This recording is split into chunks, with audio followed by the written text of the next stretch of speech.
the dirty little coward that shot Mr. Howard, and they laid Jesse James in his grave. Was a Saturday. Jethro and me's awfully worried about Granny. What's she doing? Nothing. Just sitting in the kitchen, rocking and staring at the wall. She won't talk to nobody nor say hi to her. Yeah, I noticed Granny kind of drooping this morning. I reckon she misses Pearl. But them two was always scrapping. I reckon that's what she misses. You know, Granny's a lot like that band of yours, Ellie. She loves a scrap. That's the truth. Used to pleasure her considerable to throw Aunt Pearl out of her kitchen. Yeah, Granny don't want no one cooking in there except her. Jethro, I think you just come up with an idea. I did?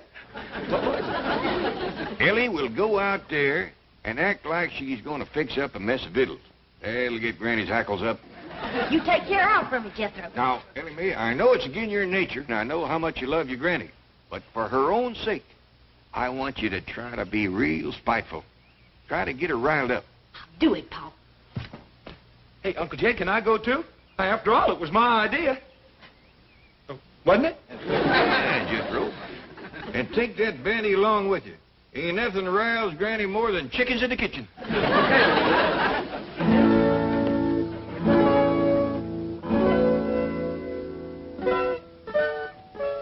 Why, I'm going to cook up a mess of victuals. That's what I'm going to do.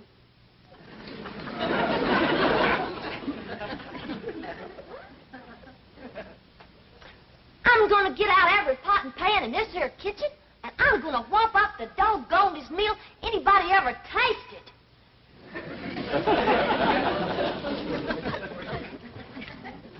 Hi, Allie. What you fixing on doing? I'm going to cook up some victuals. Granny don't allow nobody to cook victuals at her kitchen. I don't care what Granny don't allow. I'm going to cook up some victuals anyhow. I'll help you. Here now, what are you young'uns up to? Oh, we's gonna cook us some victuals. Why, you know Granny don't allow that in her kitchen. We don't care what Granny don't allow. We's gonna cook us some victuals anyhow. Jethro, is that a chicken you're holding? Yes, sir. Well, you better get shed of it right away. No, I mean outside. Ain't nothing riles Granny more than chickens in her kitchen.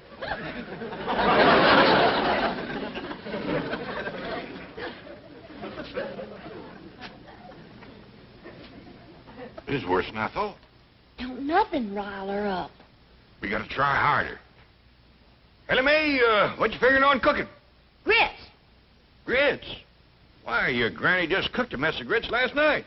I know, Paul, but them was the worst mess of grits anybody ever cooked. Well, heck, I ate 4 great big heaping books. Ellie Mae Clampett, what a spiteful, riling thing to say about your Granny's cooking. Child is right, kid. I can't do nothing no more. I ain't worth the powder to blow me up with. Granny, I didn't mean it. Paul made me say it. It was the best grits ever. They sure was, Granny. Like I was gonna tell you. I ate 4 great big bowls. But Uncle Jed, he wouldn't let me tell you. And he made me throw that chicken on you, too. I don't blame Jed for wanting to get rid of me. I'm just a useless old woman. I ain't good for nothing or nobody. My time has come. Now, Granny, hold on there. No, Jed. Just do me one favor. Send me back home. I don't want to die in this foreign country. Now, hush that kind of talk. Paul, you ain't gonna let Granny... Don't try to shield me from him, young'uns. Just make it quick and merciful, Jed. Poleaxe me. Well, I sure made a mess of that. Come on, maybe we can think of something if we go outside and put our 2 chicken brains together. Oh, come on, Uncle Jed.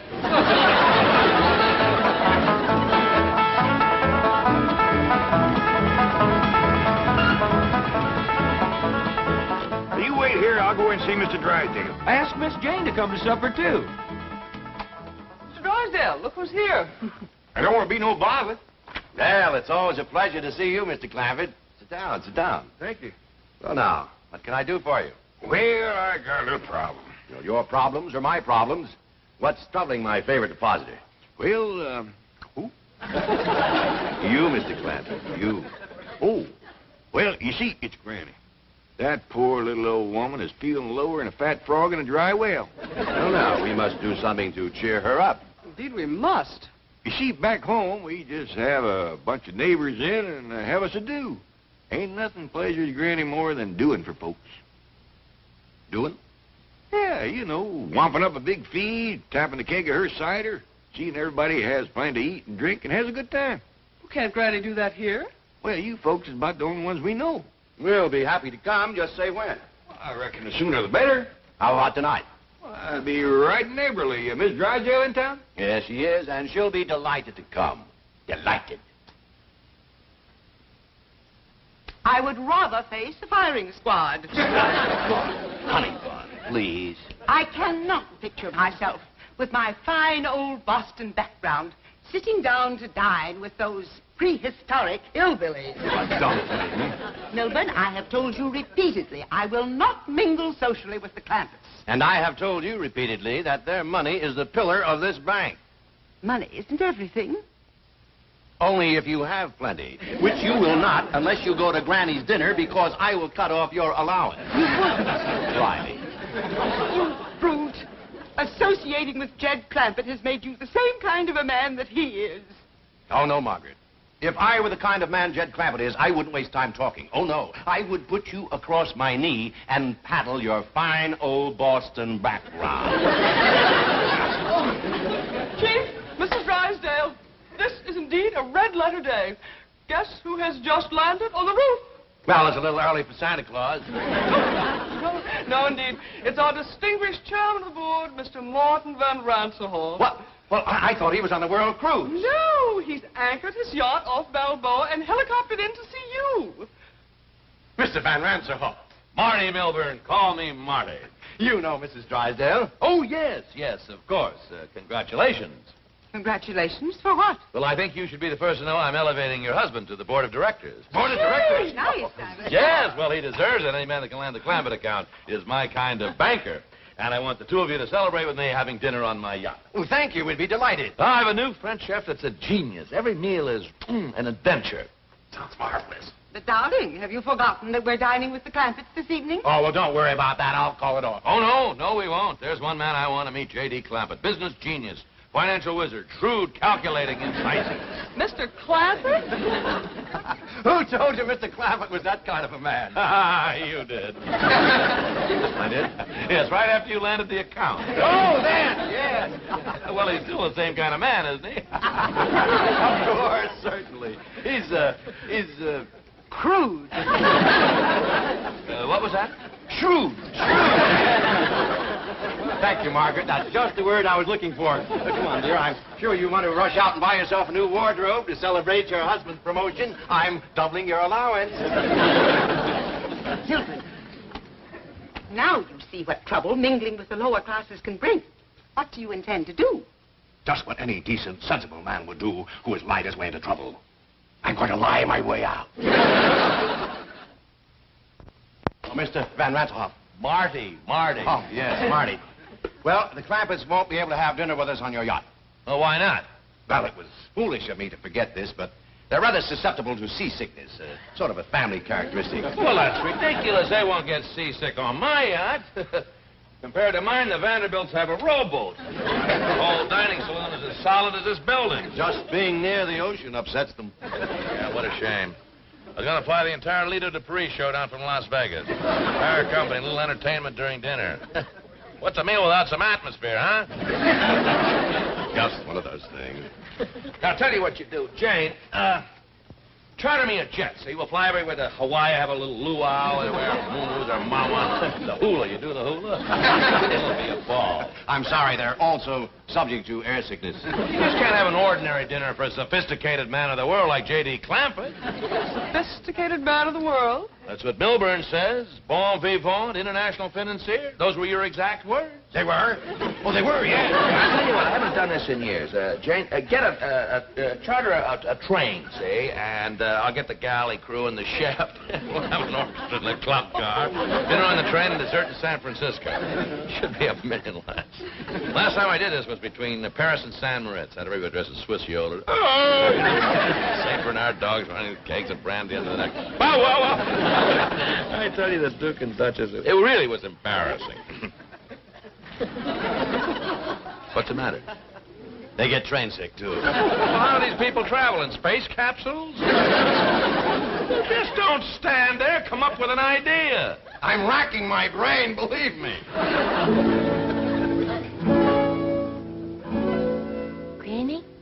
Granny, look-a-here.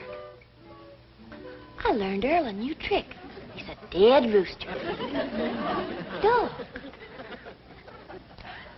Just put his bows in a pine box and send us home for burying. He ain't really dead. He's just playing.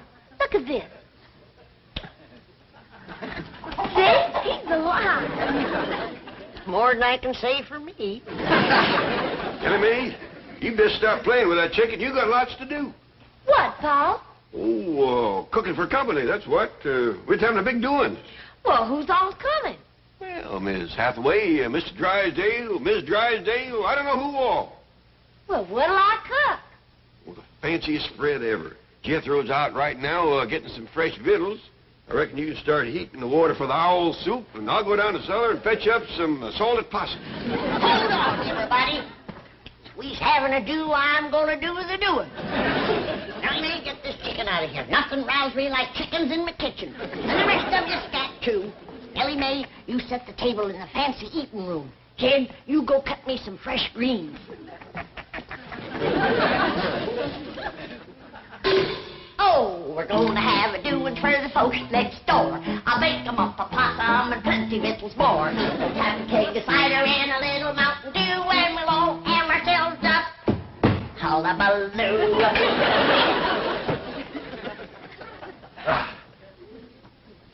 Look, there's a place out here called the Coliseum, isn't there? Yes, it's a stadium. Oh, good, good. We'll hire it for the night. Tell you what, we'll have a Roman bacchanal, see? All the guests will wear togas. They'll have laurel wreaths in their hair.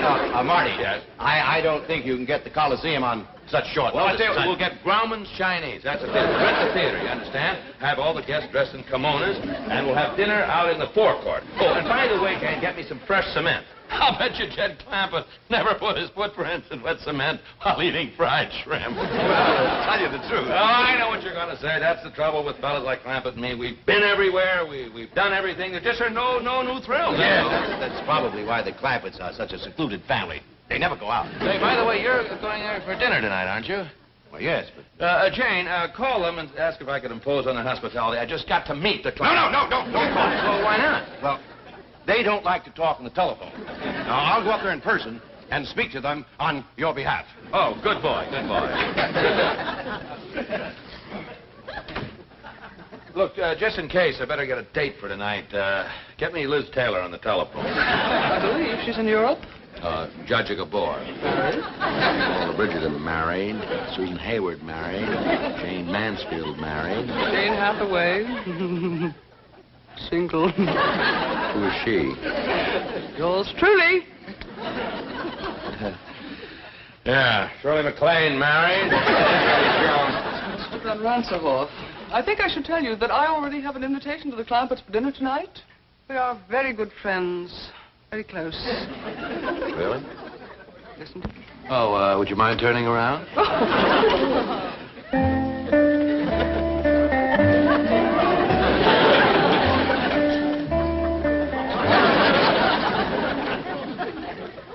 Debbie Reynolds is married. Van Ransohoff, I think you should also know that the Clampetts do not, as they say, cotton to strangers.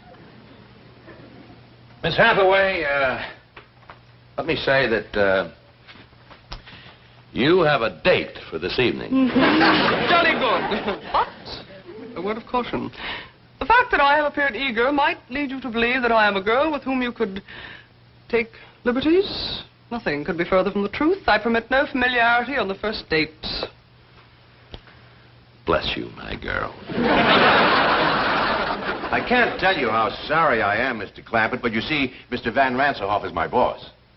Well, bring him along. Granny's got plenty of possum, grits, and owl soup. Well, I'd love to bring him, but he has dinner planned on his yacht, and I have to do what he wants. I'm terribly sorry. Well, so am I. Poor Granny is going to be like a mule kick to her. Well, tell her we'll come tomorrow night or tomorrow morning for breakfast if she likes, but tonight I have to be with Mr. Van Ransohoff. Well, I understand. Thank you, Mr. Clampett. Thank you very much.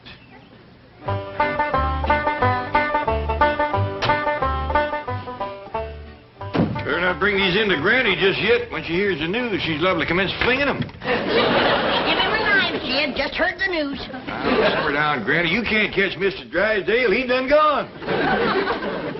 What do I want to catch him for? Coming back here tonight with Miss Jane and Mr. Ransohoff.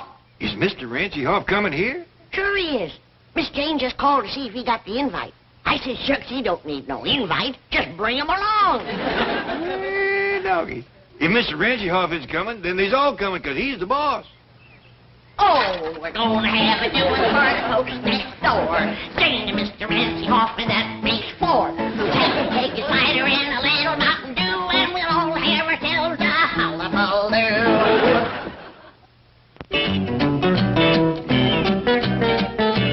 What do you mean Ransohoff's going to the Clampetts?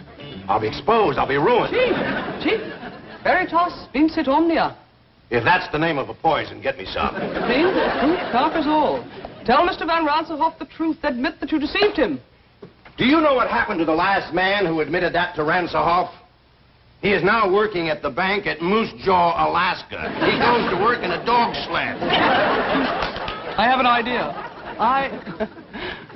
I am Mr. Van Ransohoff's date tonight. I'll tell him the truth. I'll pick a romantic moment and seal it with a kiss. Are you kidding? He has a bank north of Moose Jaw. Wait till you see the divine gown I purchased. It was designed especially for an evening on a yacht. We'll take it back and try to get something as good for a day on a dog sled.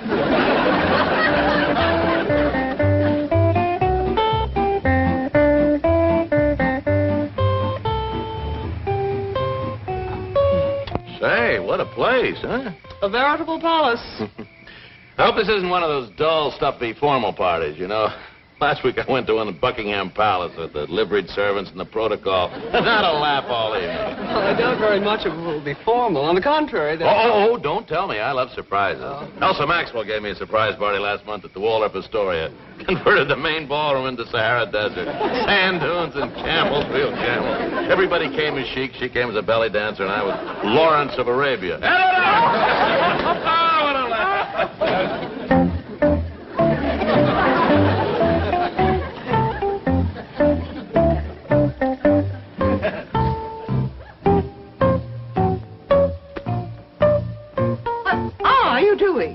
I'm packing for Moose Jaw, Alaska. Ransohoff just arrived at the Clampetts. Surely you're exaggerating the situation. Margaret, one look at those hillbillies and I'm an Eskimo. Lady Clampett, may I present Mr. Marty Van Ransohoff? How do you do? Hey, they just call me Jed, and this here's Granny. Pleasure to know. How do you do? This is fabulous. No, this is Ellie. My daughter, Ellie Mae. Howdy there. Say, I got a rooster that plays dead. You want to see him? Now, May, let's wait till later to show off your critters. This fine young fella here is my nephew, Jethro. Howdy, Mr. Ransohoff. He's my cousin Pearl's boy. We're right proud of Jethro. He's going to graduate from the 5th grade this year. Congratulations, young man. Well, thank you. Well, let's all go sit in the parlor while Granny pulls the bung on a keg of cider. Jane, this is marvelous, simply marvelous, and what a surprise. Who would think that a stuffy millionaire like Clampett would come up with a hillbilly party? The man is a genius, and those accents, they must have been practicing for weeks. Longer than that. Yes, when do they start the hoedown or the square dance or whatever they're going to do? Oh, excuse me, Mr. Ransohoff. Marty.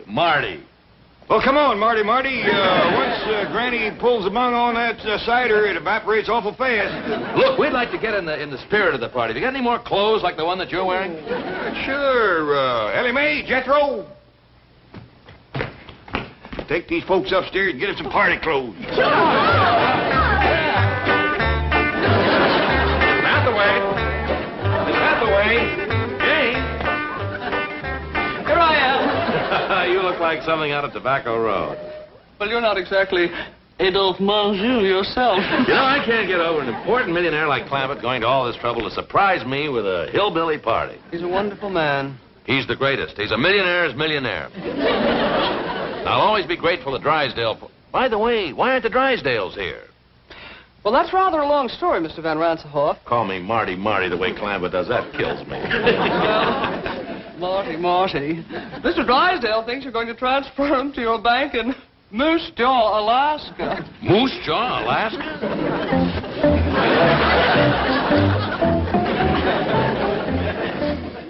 Milburn, what are you doing? I'm trying to figure out if I can convert these into snowshoes. I've had enough of this ridiculous nonsense. Are we going to dinner or not? No, that depends. Mr. Van Ransohoff spoke so highly of his French chef. I'm simply dying for a Chateaubriand. How would you feel about a nice big dish of flaming blubber? I hear square dance music. What does that mean? It probably means that Ransohoff has left. He's on his way over here, and we're on our way to Moose Jaw.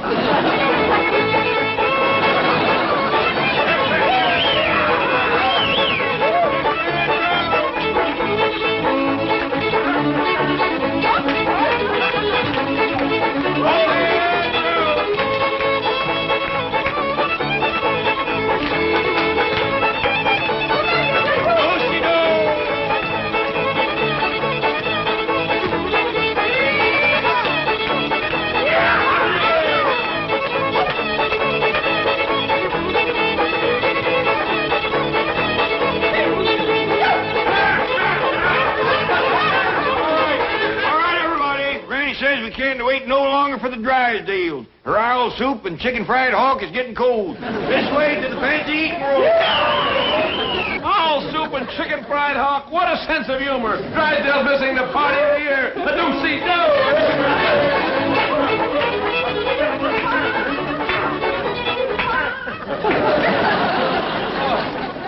Dinner in the billiard room. This is priceless. Now, before we all sit down, there's a couple things I better explain to you, Marty.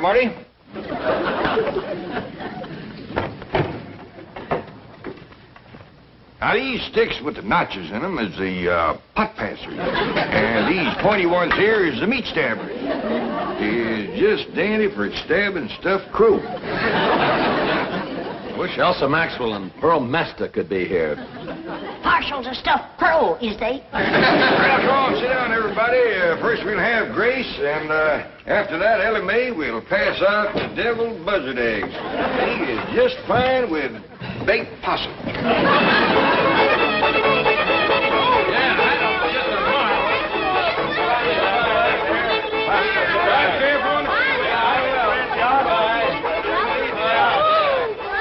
I tell you, fabulous.